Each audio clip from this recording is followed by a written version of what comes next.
Hi, my baby. Let's read more about Huge Harold and his many problems.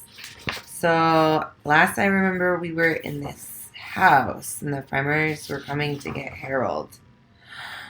Oh, it says here that Harold was in a worse spot than ever.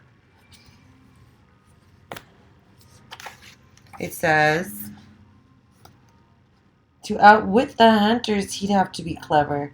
He ran down ravines, and he ran up low ridges, and waded down creeks, and he hid under bridges. He ran for many and many a mile, then finally decided to rest for a while.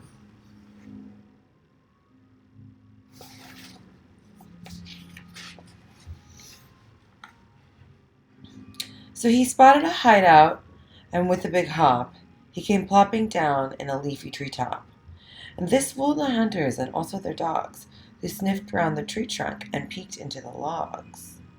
But they never thought to look up in that tree. It wasn't a place where a rabbit should be. So at last they gave up and all went away and promised to start again early the next day. What did a bunny? Shh.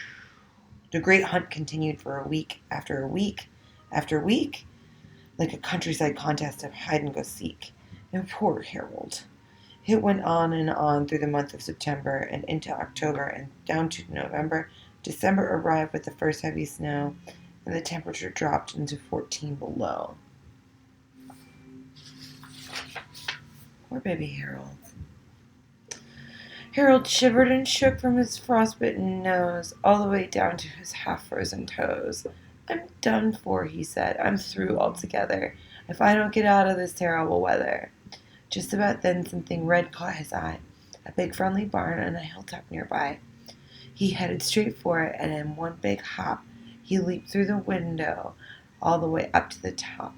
Then he said as he lay in a big bed of hay, "This is the end.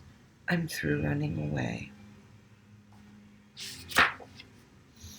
Harold was spotted by Orville B. Croft, who heard some loud snoring up in his hayloft. "Well now," he said, "doggone and dagnabbit, this is what I call a whopping big rabbit." Then at once he heard something shout, and he opened a window and poked his head out. "What's all the commotion and hullabaloo?" "I'd just like you to know what you think you're up to." "We're hunting a rabbit," the hunters replied, "and we'll look through your barn if you let us inside." "He's in here," said Orville, "and here's where he'll stay. And you're not coming in, so be off and on your way." The hunters all grumbled and kicked up the snow, but at last they gave up and decided to go. Orville B. Croft was both gentle and kind, but still Harold feared what he might have in mind. He was given fresh water and always well fed, along with the horses, both Buster and Ted. "I know," thought Harold, "just what he's up to. He'll fatten me up for a big rabbit stew." But when the winter was over and the spring came along, Harold discovered that he had been all wrong. One day he was brushed off with the greatest of care to get all the foxtails and burrs from his hair. He was hitched to a buggy with a harness and reins, and then went off trotting down the back country lanes. "Now this is more like it," Huge Harold said. "I'm treated as well as a fine thoroughbred." Do you see that, bunny? Woo! At the end of the summer, he went off to the fair and created a lot of excitement while there. And the questions came up as to whether or not a rabbit could enter the championship trot. They looked up the rules, but they couldn't find one that said it's not fair for a rabbit to run. So he ran in the race and won going away and became a champion trotter that day. Woo! Look at that bunny. Oh, look how happy he is. Look at those eyes. The crowd loved Huge Harold, and all brought him treats, such as lettuce and celery, spinach and beets. It was too good to be true, like a wonderful dream. Why, they even bought Harold some carrot ice cream. Yum.